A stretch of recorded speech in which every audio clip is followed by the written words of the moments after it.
Hello, everyone. Thanks for giving us your time today for VR Gamescast. I'm Ian Hamilton in New York. What is that, David? I think you mean VR download. Oh my gosh, VR download. Yeah, I fixed my notes, but I missed that update in my notes. Yeah, hello, everyone, and thanks for giving us your time today for VR download. I'm Ian Hamilton in New York, joined by David Heaney in London, broadcasting this episode for us today on August 15th, 2024. I'm running the testing release of V69 software on Quest 3 and David's VR studios with hand tracking and meta avatars. We've got tablets in front of us showing us live comments, and we love seeing the helpful answers our community provides one another, as well as the interesting locations everyone is watching from. And given the V69 update, there might be some interesting locations you could be watching us from inside Quest headsets. Thank you to our members for supporting our work directly, and you can find us on your podcast platform of choice. David, what do we have today? Hello, everyone. So, for the first time in a very long time, I'm actually using Quest 3 and an external microphone. Now, this has worked well in the testing on my end, but if you can't hear me, if there are audio issues with my microphone, please let me know and I can switch back to the trusty old Quest 2. So, hopefully, it's working. Again, I did test it, it worked for me, but you know how these things happen in production when you go live. In a demo, in any of these situations, technology magically stops working. So we'll have to see how well this works. We don't have many topics to discuss this week. We are going to instead just discuss four key topics. Those topics are Roto VR Explorer, the 360-degree chair that moves when you turn in game. Fly, an app which essentially brings Google Earth VR to Quest and Apple Vision Pro. Pico 4S slash Pico 4 Ultra. We don't know which of those it's going to be called.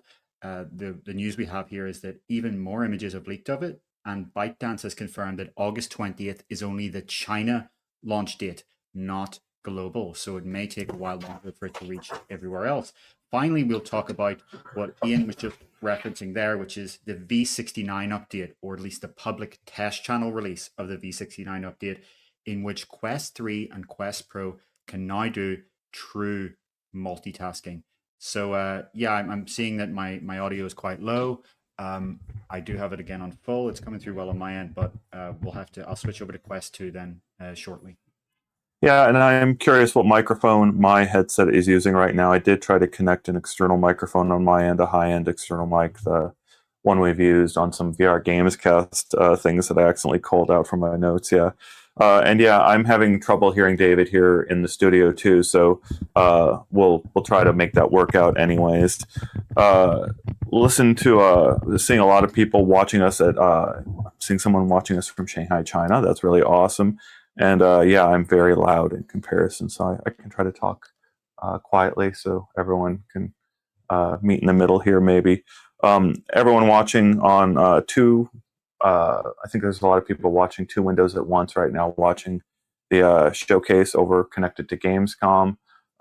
Very big games being announced over there. We'll have the latest on UploadVR.com throughout that. And so for those podcast listeners that are watching us afterwards, you can get all the latest news on UploadVR.com. Yeah, so Ian, I think honestly, your microphone doesn't sound better than it normally does. I think for you, the Quest 3's built-in microphone sounds great. So if you're able to change to that would be ideal. You know, I've noticed you seem to sound better in download than Gamescast for me. And yeah, hopefully at that point the auto leveling will balance between us. But once Ian's ready, we can start talking about that chair, the Rotos chair. Although, you know, I'm hearing from the comments here, people aren't hearing me well. I will switch back to the Quest 2 right now because I want you all to be able to hear me, obviously. Again, works in testing, not in production, as always. All right. Well, I just unplugged my microphone, so my external microphone. So let me know if my audio changed in doing that. Can't hardly hear David at all. Yeah, Ian sounds high and like the gain is very high. Yeah. So I unplugged that, and I don't know if that, you know, what that what that did. I don't know. But let's go back to our notes here. Yeah, we've got. I'm excited about the last end of the show where we will discuss Quest Pro getting true multitasking. I was running that in this studio right before I came in, and the performance hit was significant. And one thing I want to ask David about is he has a really cool feature in this studio.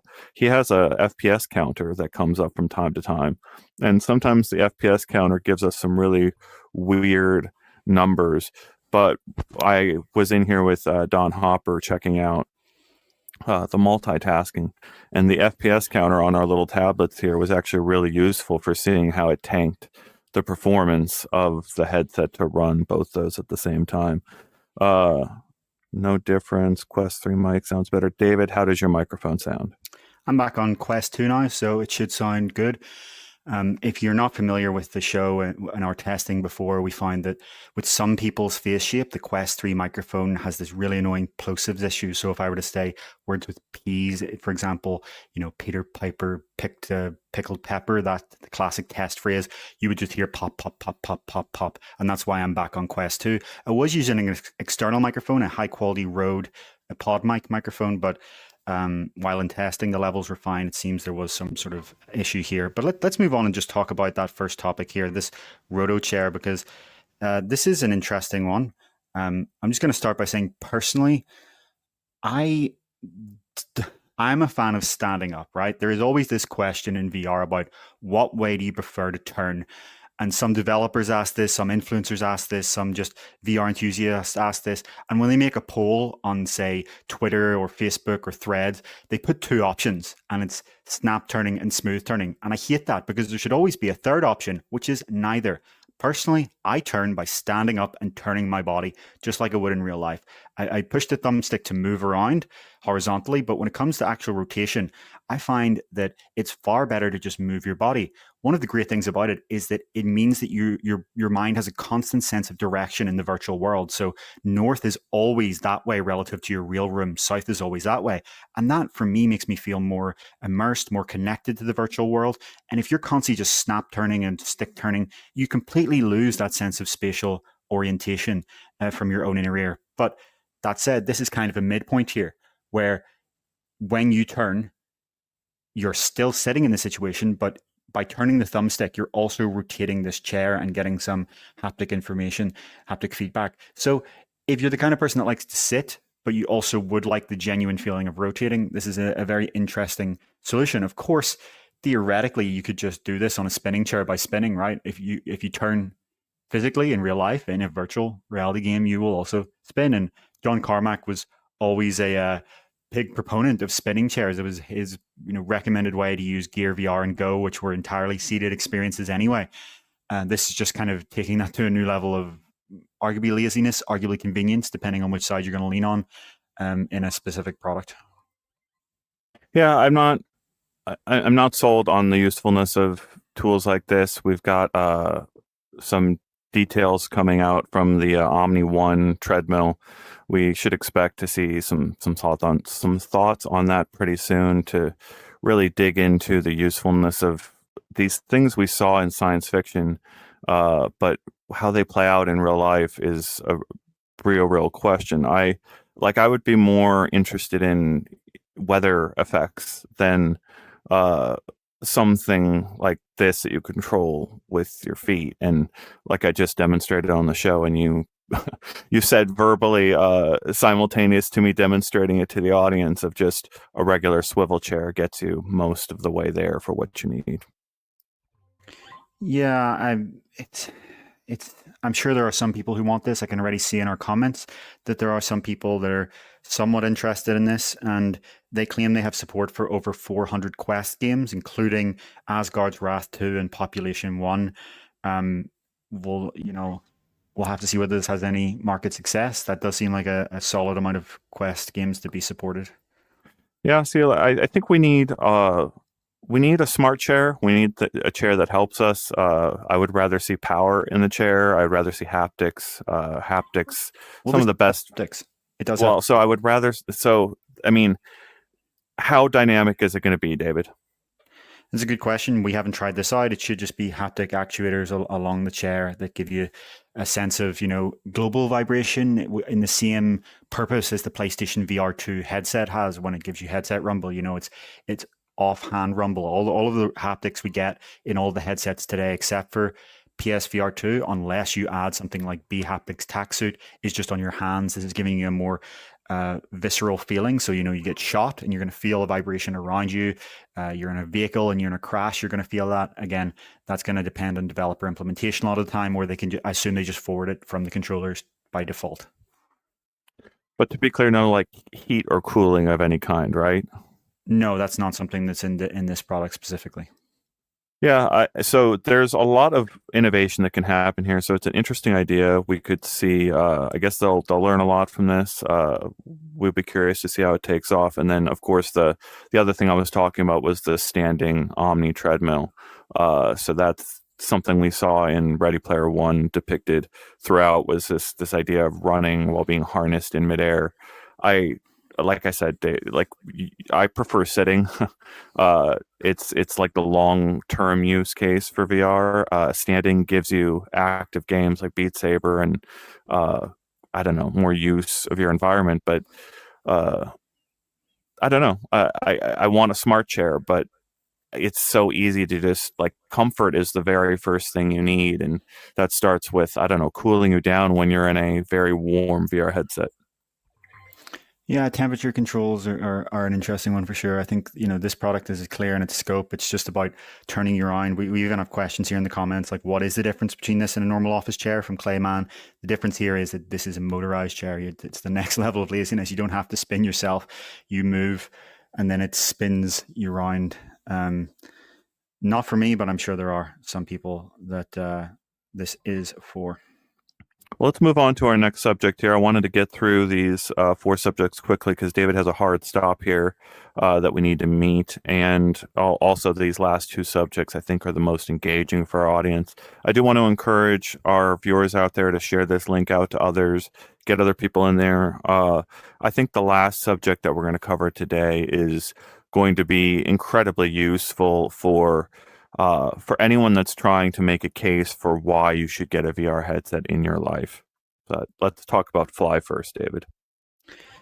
Yeah, so if you have a PC VR setup or PC VR headset, you have, say, your Quest and Steam Link or Virtual Desktop and AirLink, or you have a native PC headset like a HP Reverb and a Valve Index, one of the staples is Google Earth VR. It is an incredible experience. If you haven't tried it and you're able to try it, go and do so. But the news here is that experience has essentially been ported to standalone, both the Quest platform, Quest headsets, and Apple Vision Pro with this app Fly. And on Quest, it joins an existing app that is already there, which is called Earth Quest, which gives you a very similar experience. Which you prefer exactly is going to just be dependent on which you like in terms of features and the UX, which is quite different. So on Quest, this is $10. On Apple Vision Pro, it's $15. That's obviously a lot more than free, which is the Google Earth experience. But the benefit here is this is native on device. You don't need a PC. And Earth Quest is available for $9. So I tried this out, and by default, this has a really weird control scheme. It places you in this giant drone with a strange locomotion system where you lean or walk forward relative to the center of your play space to traverse horizontally and use the thumbstick to traverse vertically. You can change that in the settings, though. You can just change the regular old thumbstick movement for all axis, and you can even disable the giant drone bubble thing that you're in for uninterrupted viewing. So once you do that, it's pretty much the Google Earth VR experience. The only thing that's missing on this one, Fly, is Street View. One of the great things about Google Earth VR is that you can go into Street View at any point and get that 360-degree photo of the real experience, not just this kind of 3D texture map. Earth Quest, the app on Quest, does have Street View, so it's going to depend on what you overall like. I think for me, if I was on Quest, I'd probably go for Earth Quest, and if I'm on Vision Pro, I'd go for Fly because it's the only one available. But I mean, the great thing here is it's incredible that we now have that amazing Google Earth VR experience on standalone. And it's thanks to Google recently releasing an API that is basically a Google Earth API. It's called like the Photorealistic Tile Map API. And that's what enables apps like these to exist. Yeah, that's exactly where I wanted to pipe in on this discussion, because we had a little bit of speculation talk prior to this article going out where we tried to, we were wondering, or I was wondering, what is Google's larger play here, and how important is it that they provide these services to everyone? Remember when iPhone launched, Google was the search engine, and you had YouTube right on the homepage as an app, so you could get to all your YouTube videos. Google has bigger ambitions than being even an operating system. They want to be the world's organizer of information, and nowhere is that more apparent to me than what Googling your old home and seeing how it's changed since you lived there last, which is what a time-honored tradition from the very first moment that you discovered that satellite imagery was readily available online. You went and Googled your old home addresses and uh, visited them again through the internet. Well, Google Earth did that many years ago on PC, and it was and is a top 10, top 5, maybe even top 3 VR experience, depending on your mindset at the time, to go into Google Earth and just visit different locations. It's fantastic. So it's been years since people have experienced that in standalone headsets because of Google didn't really have a reason to support a service only for Meta headsets. I think it would be the way to think of it. And then uh, Google also didn't see a big enough platform in Daydream to bring it out and support it in a big way only on its own. So this is a big moment to have this service be offered outside of even Google's own apps. Yeah, it's interesting there because obviously YouTube VR is available on Quest, but that's a lot easier of a port than something like Google Earth VR. These developers of both Earth Quest and Fly have put in a lot of effort to get this running on standalone. And to be clear, the quality of the 3D assets are slightly lower on standalone than what you find on PC. So it's not the full high quality experience. It's still noticeably lower quality, especially when you dive all the way down to street level. And I don't mean street view, which is on EarthQuest. I mean just even on street level with these 3D models. But it's interesting to wonder, will Google bring Google Earth VR to its upcoming Android XR platform? It seems highly likely. And then the bigger question is there, will that also come to Quest? Does Google want to match its same strategy that it has on mobile, where it has all of its services available on iPhone? You don't need to have an Android phone to use Google services. That has been their strategy until now. In VR, it's arguably also kind of been their strategy when it comes to their acquired studio, Alchemy Labs, right? Vacation Simulator, Job Simulator, those are both available on Quest and Apple Vision Pro now. So all signs point to Google trying to be a services company as well as a platform company, as you say. Yeah, we have Connect around the corner where Meta will release some of its latest updates. I think it was a couple Connects back at this point, but maybe my time is blurry now. But I do recall the head of Microsoft coming out on stage and suggesting that Flight Simulator in VR was a path to streaming to Meta headsets eventually. And they've obviously got the beginnings of a partnership to begin bringing a bunch of stuff in Microsoft's ecosystem, Xbox, over to Quest. But Flight Simulator, I have to mention because it has this real world map that is so important to that experience of flying over. It's also a similar tool, right? There's a lot of use cases for a real world map in a lot of different places. Yeah, it would be fascinating to see someone build a standalone VR flight simulator based on this same API from Google. That would actually be fascinating. Fly kind of is a flight game by default. Like I said, it puts you in this giant drone thing that you're flying around. There's no reason that couldn't theoretically be the cockpit of a plane. It's very, very interesting. The problem with this API is also, of course, that there is a cost to the developer. So that's why these are paid apps. They're only $10, $9, $15, depending on which one and where you're getting it. But the developer does have to eat a cost there, and I wonder if they'll be able to sustain that if there were a lot higher usage.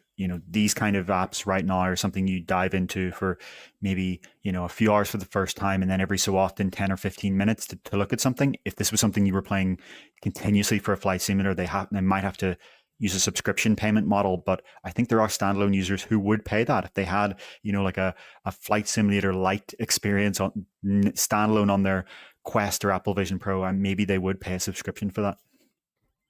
Commenters saying they're using this sort of service to plan vacations, get a feel for areas before they actually go there.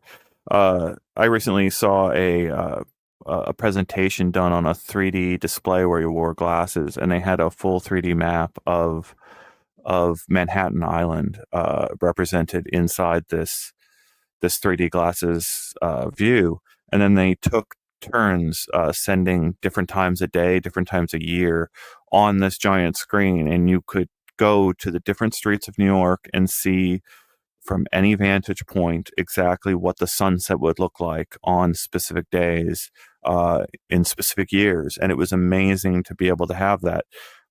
One step further, to be able to teleport in VR and see what the sunset looks like on a specific day of the year. All this stuff is possible in VR very, very soon.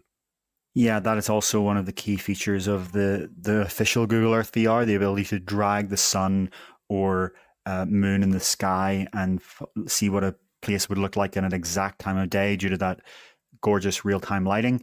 That's not available in Fly, but it is interestingly available in EarthQuest. I was really shocked to see EarthQuest having that. So again, I have to make my recommendation based on trying these, that EarthQuest if you're on Quest, and Fly if you're on Apple Vision Pro. But Our I would, our commenters have derailed me, and I appreciate their derailment here. So, Afro Badger, I'm imagining the chair from the last segment, planking themselves on top of that chair, essentially, and then lying on that chair as they fly over Google Earth like Superman.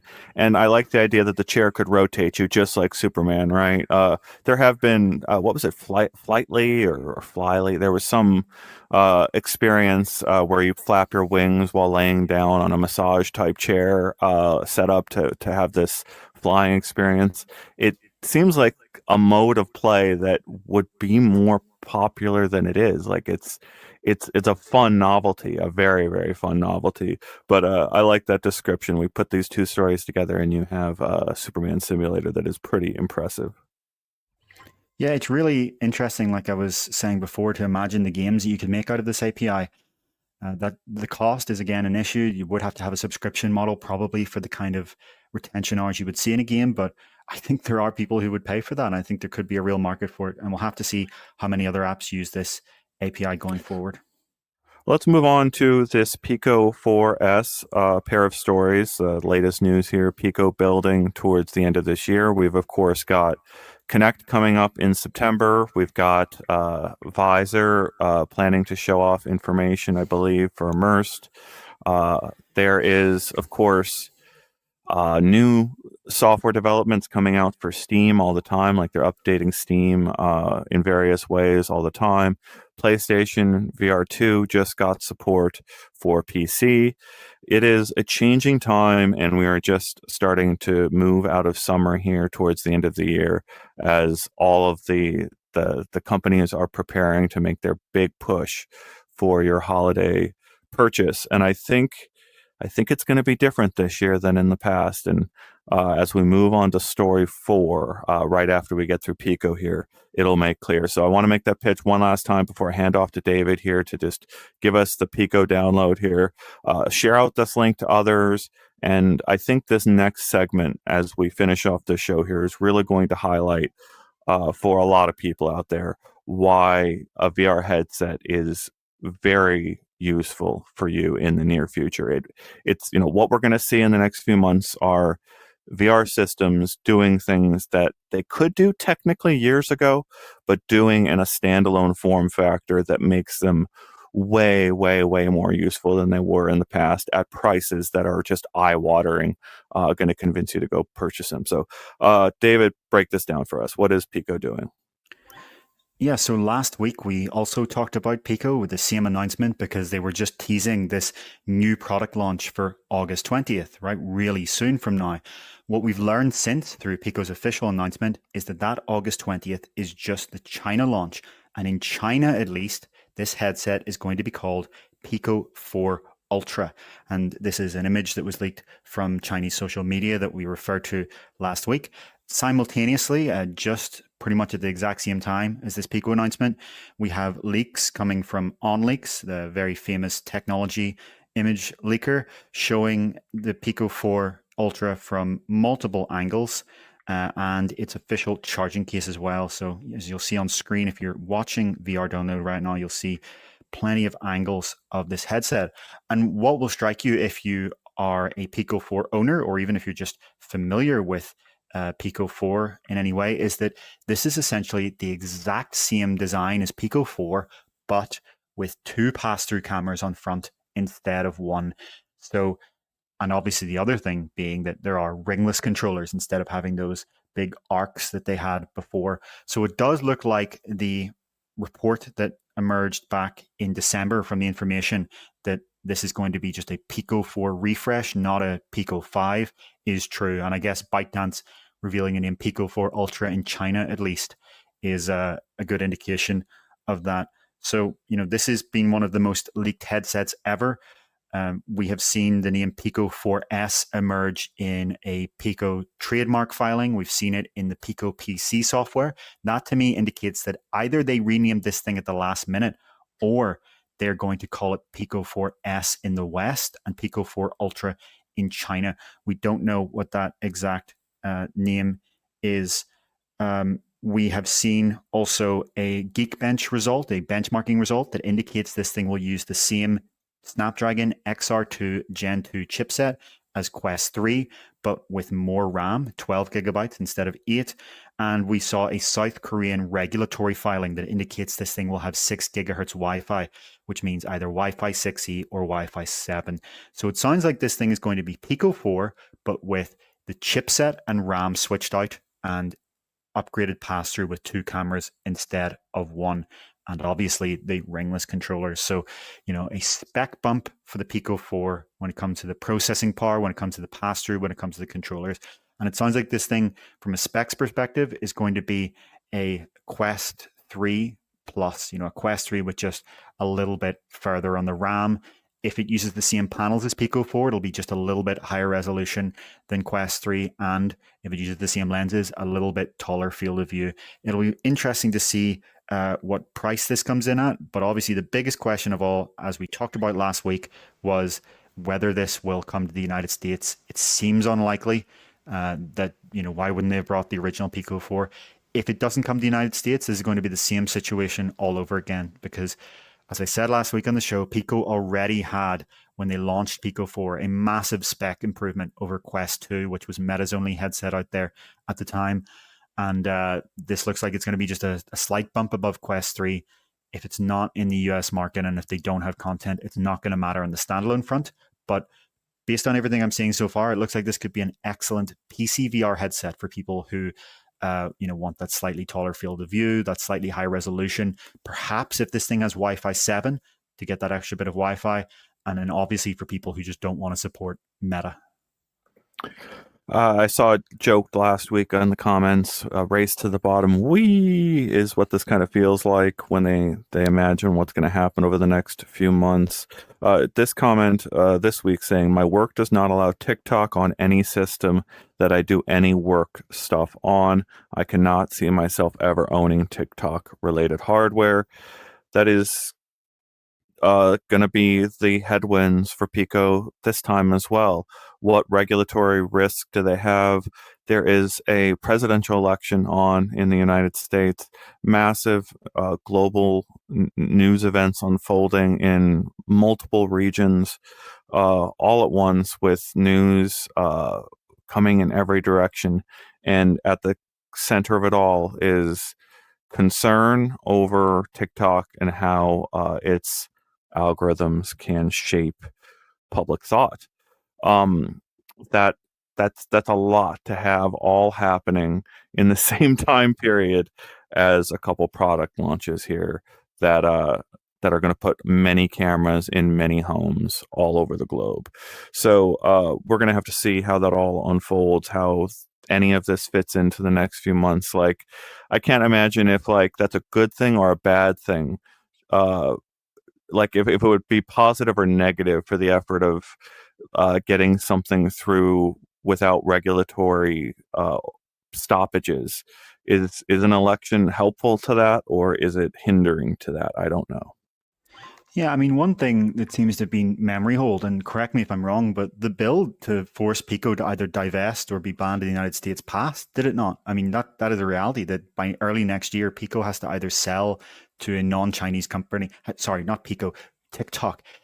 ByteDance has to sell TikTok to a TikTok's US business, at least to a non-Chinese company, or have the app be banned. So in that climate, where they're obviously hoping to appeal that and stop that happening, the last thing they would probably want to do is launch a VR headset covered in cameras and spark privacy debates there. So it does seem like for those same geopolitical reasons, it's extremely unlikely that this thing is in the United States. And to answer some earlier comments, yeah, I do think this is just Pico keeping the lights on for their business, keeping a headset that is no longer going to be outdated compared to Quest 3, right? Because Pico 4 today is just it's using that old generation chipset, it's using those big clunky controllers. This just keeps things fresh without having to be a huge cost. Like look at this thing. It is Pico 4 with some upgrades slapped on. It's not the vastly greater cost of a completely new headset.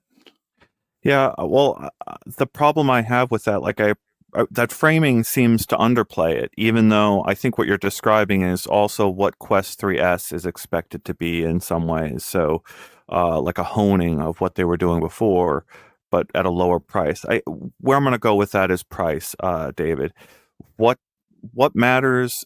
What I think Meta has proven is that price is uh, so important in selling these things in large numbers. They showed that going from 400 to 500 dramatically changes the market opportunity, and here we are at the cusp of discovering what the space between 200 and $500 looks like from multiple vendors. That's when you combine that with what we're going to get into here in a second. It's these changes set up VR to stand on its own in a way that wasn't really true before. Like, I don't. We've debated the terminology standalone. I will.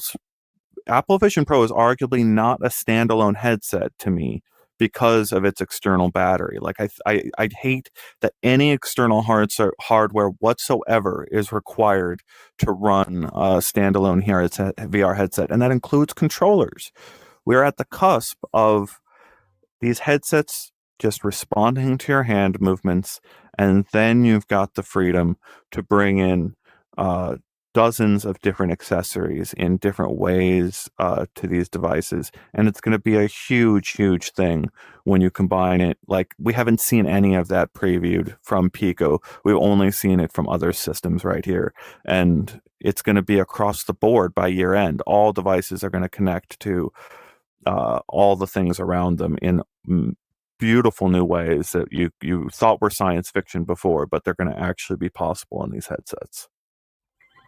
Yeah, it'll be interesting to see whether Pico is also going to deliver some major software updates to its OS alongside this headset. We're not quite sure yet. When it comes to price, I suspect they're going to actually try to just undercut Quest 3 with this thing, right? Because, yes, from a hardware perspective, this thing obviously does have the slightly better specs, or at least we expect it will. That extra RAM, ever so slightly higher resolution, taller field of view, uh, rear battery, potentially Wi-Fi 7. We'll have to see on that one. I think, though, ByteDance is still willing to take the subsidy to be competitive here. And even if they're not willing to invest in content, we will still see in Europe this thing probably below Quest 3. That's my speculation, to be clear. We don't have any pricing leaks or anything like that. There's an interesting debate there you brought up when it comes to what is standalone. I would describe Apple Vision Pro as standalone, but not tetherless. Tetherless and standalone are slightly different things, right? It is standalone in that you don't need any other product for it to work. That's all that standalone means to me. It means that it runs on its own without needing an external computing device to run it. If you in the box, you have everything you need. That's what standalone means to me, as in a product that you just buy, and you could be in an empty apartment that just has a power socket for you to charge the thing, and you can use it. That's what standalone means to me.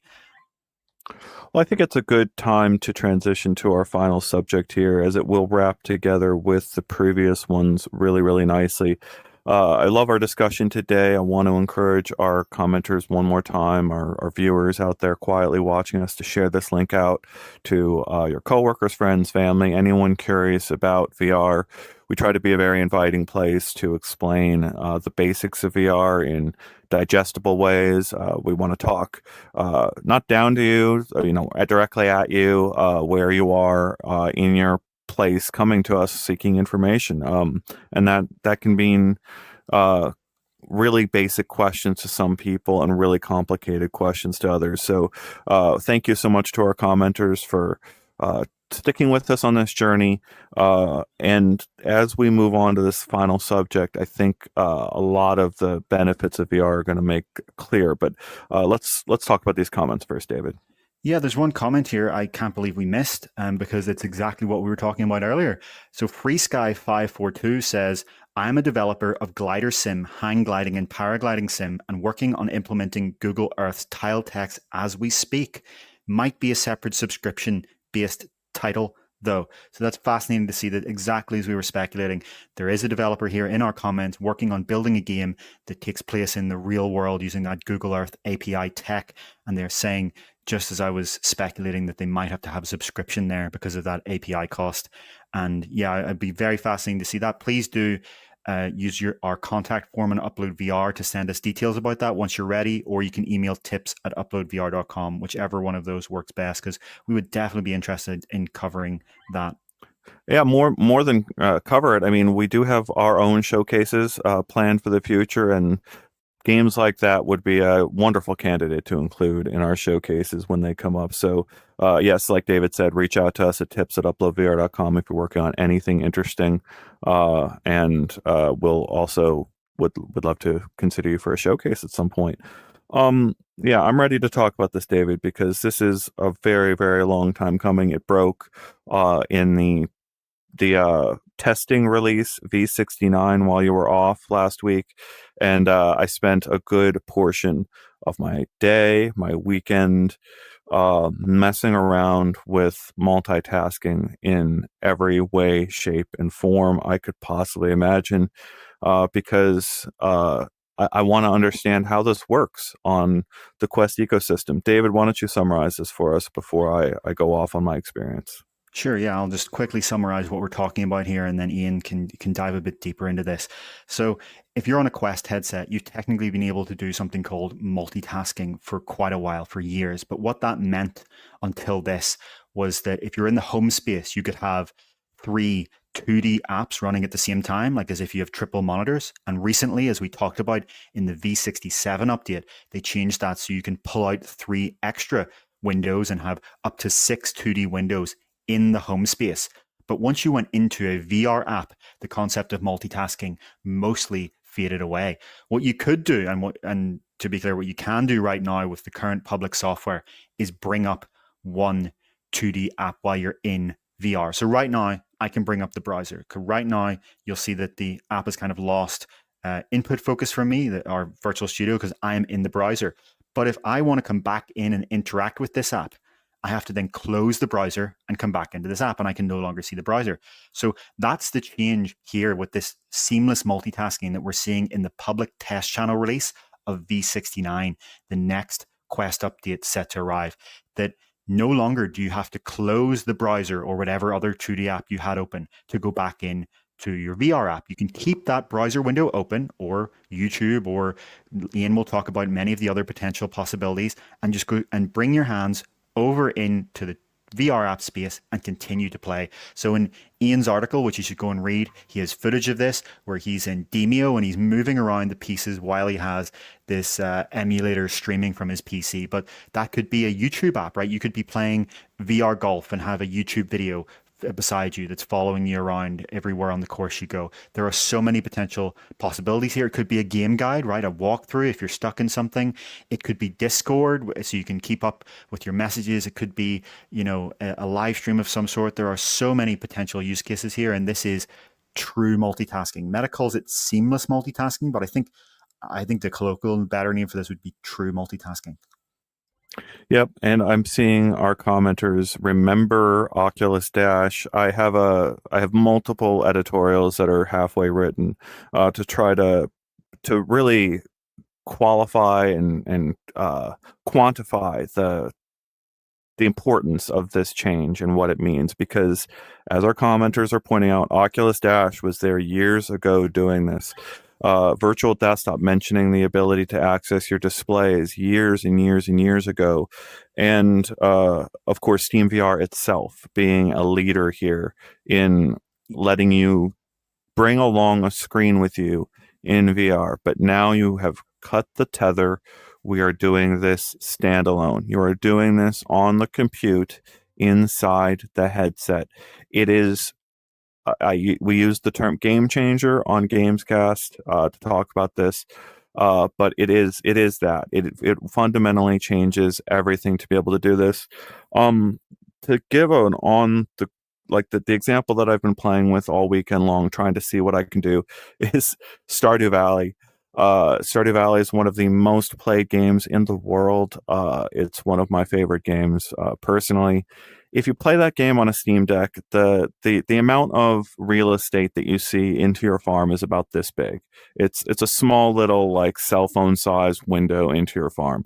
You go play Stardew Valley on any platform, phone, tablet, you're going to see this small little farm screen. I can go into Vision Pro with the Steam version of Stardew Valley. I can use Vision OS 2 and its Mac Virtual Display, and I can get, I think, 5120 by 2000 something, 2600, I think.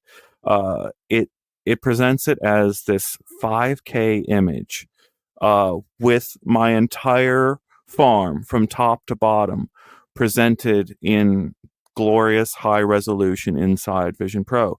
Here in this studio and here throughout the rest of the Horizon OS, I've been able to pull up Remote Display from Meta and have a 2 or 3K image of Stardew Valley, a smaller window into that farm. Inside this headset that is only $500 to go and get as a personal computer in the very near future. That's huge. And what happens is your display in some of these cases turns off, and you just have access to a private display inside VR that is larger and higher resolution than what you would get physically out of physical displays around you. I saw our commenter saying hats off to Virtual Desktop, has been a leader in this space for many, many years. And it warrants mentioning that feature has been there. And one of the editorials that I've been talking about is this heartbreaking thing that those who remember feel in this feature having been ripped out of the Oculus system years ago, only for it to essentially be put back on the fly in this new way. David, have you had a chance to multitask anything? Because I've been off the deep end here. Have you had a chance to play at all with this? Yeah, I have. I just got a V69 public test channel installed on my Quest 3, and it really is remarkable how much this changes. It's like the potential here is huge because, as people are pointing out, yes, you could do this on PC. I used to do this on PC. I still do, right? I, for example, have a YouTube video up while I'm in a slow-paced simulator. So I'm flying along or I'm driving along in something like a truck, and I just have that YouTube video playing. Could be a podcast, could be a 6-hour long discussion. It could be anything. It's really chill to have that up. I'm just going to go through a couple of the comments here. We have quite a lot of comments here. Some great discussion going on. Anakazi wondering if the multitasking here is going to start hitting the limited RAM Quest 3 has. That's in Anakazi's words.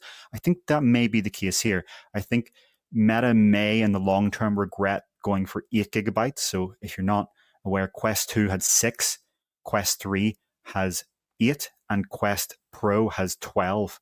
And obviously Pico 4S, as we just discussed, very likely has 12 as well. So that's something where Pico may be a little more forward looking there. But, right now in the apps I'm using, I haven't run into any RAM issues quite yet. Daniel Leeper is asking how much this is going to affect the game you're playing. Yeah, it is true to say that obviously this does not have free performance. There is a performance impact here, but a lot of apps now use dynamic resolution, and Meta has been recommending that apps use dynamic resolution for a long time now. In fact, if you don't use dynamic resolution as an app, you don't even get access to the full CPU and GPU power of Quest. You have to use it to get that full power. So developers, if you're a developer watching this right now and you're not using dynamic resolution in your Quest app, start using it.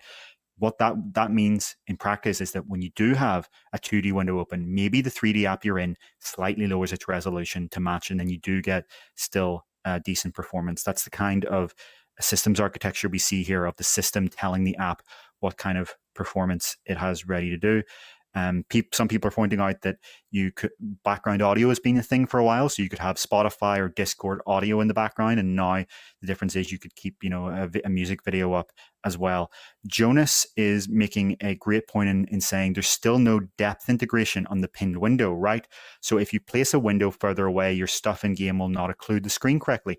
That's true. I haven't seen any proper occlusion being done here. Applications on Quest can send the system their depth buffer, so there's no reason Meta couldn't do this if they wanted to. It may be something they bring in the full release. Again, we're talking about a test release, v69 PTC. So it's theoretically possible if an app submits its depth buffer, Meta should be able to composite this in quite well. It's not something they do right now. I wonder if it's just a usability issue, right? Where if your window, because this is your menu, right? If your menu was hidden behind a game object, you might wonder, where the hell is my menu? So there are potential, usability options there. LL is asking a great question here about whether Vision Pro can do this. Vision Pro can do this in the shared space. It cannot do this in a fully immersive app. There is a developer setting in Vision OS 2 that lets you bring in your Mac Virtual Display while you're in a fully immersive app, but that's not something that is currently supported for regular users, nor in Vision OS 1, and nor is that a general purpose feature. Ironically, David, I'm seeing it in our comments. Mastoris Mars, big news, Meta releasing the Quest HDMI link. I just went and looked that up to confirm that did announce that during our live broadcast here, David.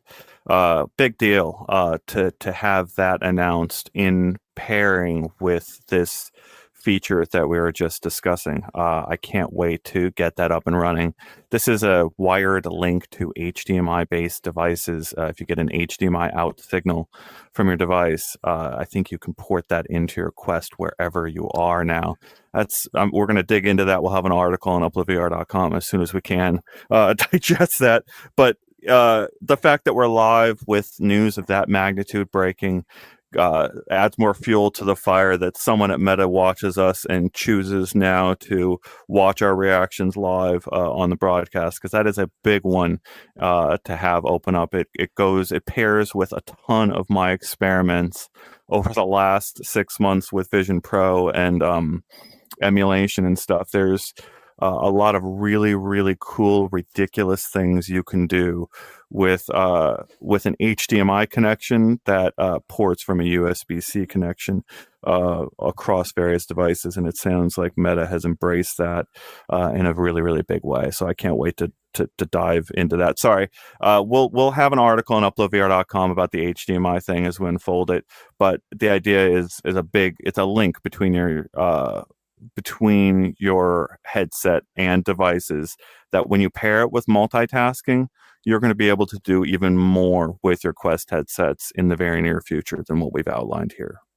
Yeah, we'll wrap up this show now to cover that, and we'll discuss it next week once we have the details and we've dug into what that is. As Ian said, it does seem to be almost a meme at this point of whatever day we put this podcast on, Meta will drop its big news right as we start or right as we not. We'll have to keep a look at this. We will obviously be ready to cover that once we end the show. I think if there's nothing else, Ian, we can wrap it up there, and I can get to covering that as soon as possible. Yep, we'll get on that big news right now, and it's a big one, and we'll have in-depth details on getting that up and running next week. We've got Tuesdays with Don Hopper and I for VR Gamescast, but the thing I accidentally called out at the beginning of the show, where we dive into all the ways you play in VR. And then on Thursdays at 9 a.m. Pacific, we are here with VR Download. David Heaney's being very strict on that, whether we've got to do a pre-recorded episode or not. We will try to be consistent for you, our audience, of 9 a.m. Pacific on Thursdays with VR Download, so we can get you and your friends and family all tuning in at the same time for that. And we'll try to get to that cadence for VR Gamescast. Thank you all for tuning in. We'll see you in the future.